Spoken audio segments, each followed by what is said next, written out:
All right, welcome back. So now we're going to dive into the second phrase of this piece. This is part 3 of our deeper analysis of Away in a Manger. And hopefully you've gained a lot of really great understanding just by going through this in small tidbits and small sections to better explain musically what's going on.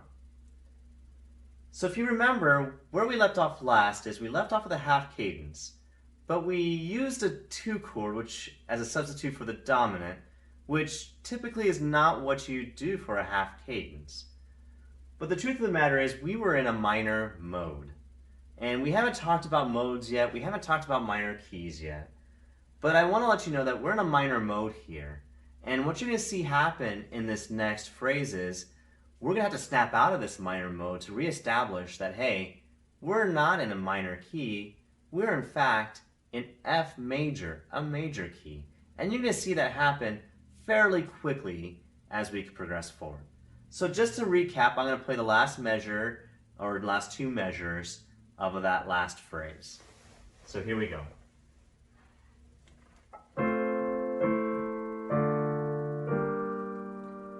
And you'll notice our pickup is just keeping on with our substitute, our 2 for our dominant, which is characteristic already of what we saw at the very beginning of the piece when we started off in dominant with a C.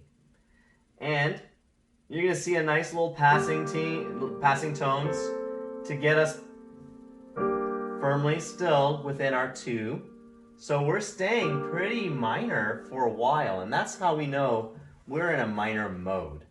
Because we haven't seen a major chord yet for over, let's see, 1, 2, 3, 4, 5, 6 beats in a piece that really is not that very long, and the phrases themselves are not very long. So when you see that, you can scratch your head and say, well, this kind of sounds minor right now, and so maybe I'm in a minor mode. And so we'll leave that explanation as simple as it is, as such, for right now.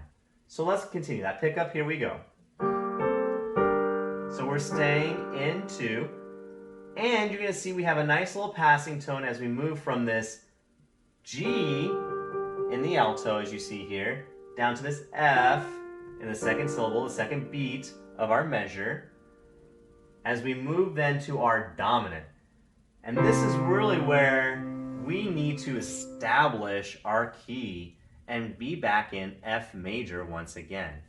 And so we're going to establish our key now with, in the bass, a root 5 dominant and moving to a root 1 tonic. And that is our clearest indication that we are in a major key. We're going to reestablish our key of F major, and the best way to do that is root 5 dominant, root 1 tonic. So let's see that happening in the bass, and as we expect, we're going to see that we move from 5 dominant to 1 tonic in that motion. So here we go, back from the pickup.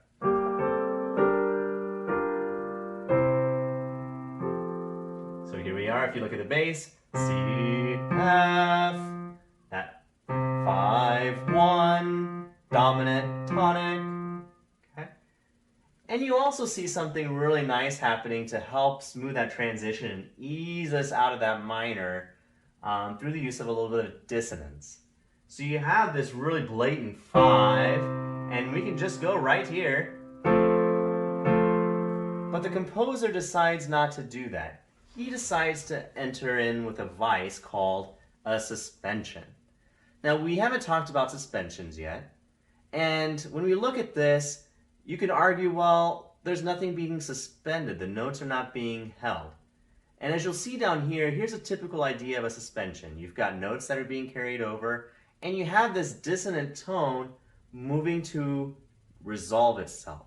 It's moving to some sort of resolution in our ears, from dissonance to tonal. And we have that same thing happening here, except that we just don't have the ties. So I'm going to play the first 2 beats of this measure where we see this G resolve to an F in the alto. But I'm going to tie together the rest of the notes because the other notes don't change in those 2 beats. So here we go. And this would be your standard type of suspension, where you have everything suspended around it with the dissonant note resolving.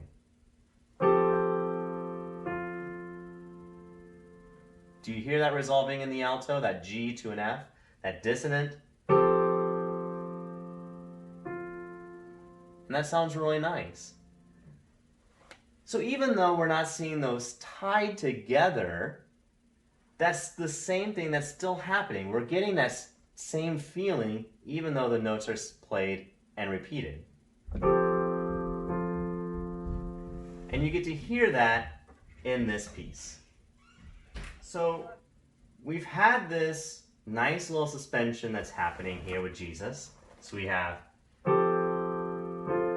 okay, and then we just go right back to our tonic, but in a different inversion. So we start with A in the bass. We have our A doubled in our tenor.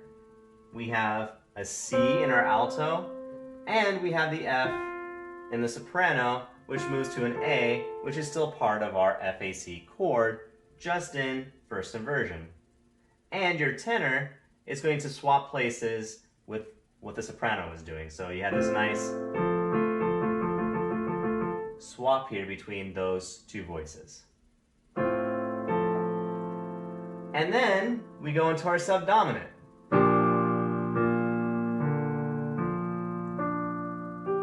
Which is really pretty. So our first inversion tonic moves really nicely to our subdominant, our 4. And this is really the first time we've actually seen this subdominant. And this is almost using the 4, the subdominant, really as a transition or almost as a passing harmony to really where we want to get through to. And so this is interesting. This is a little bit deeper theory as far as tonal harmony is concerned.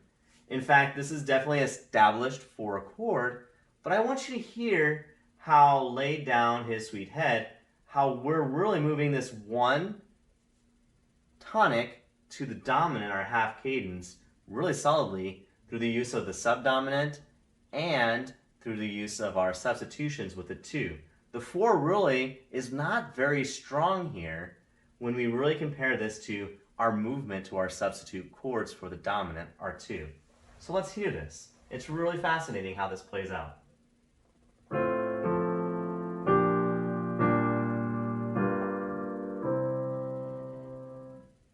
Okay, so let's nice and slow here. So we've got our 1 chord, our tonic in first inversion, and now we're going to hear this 4, but hear how it moves.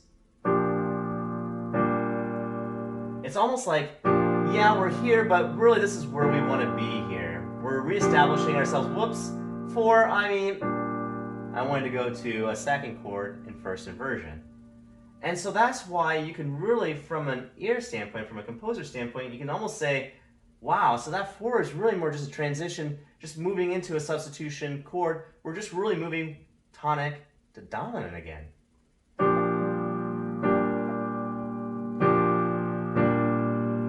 And then we firmly establish our 2, our substitution, by putting it into root chord. And then we go to our half cadence, ending in C, E, G. And you'll notice I have half cadence now indicated as we normally would in an analysis with an H period C. All right, that finishes our 2nd phrase in this piece of music. Let's continue on in the next video.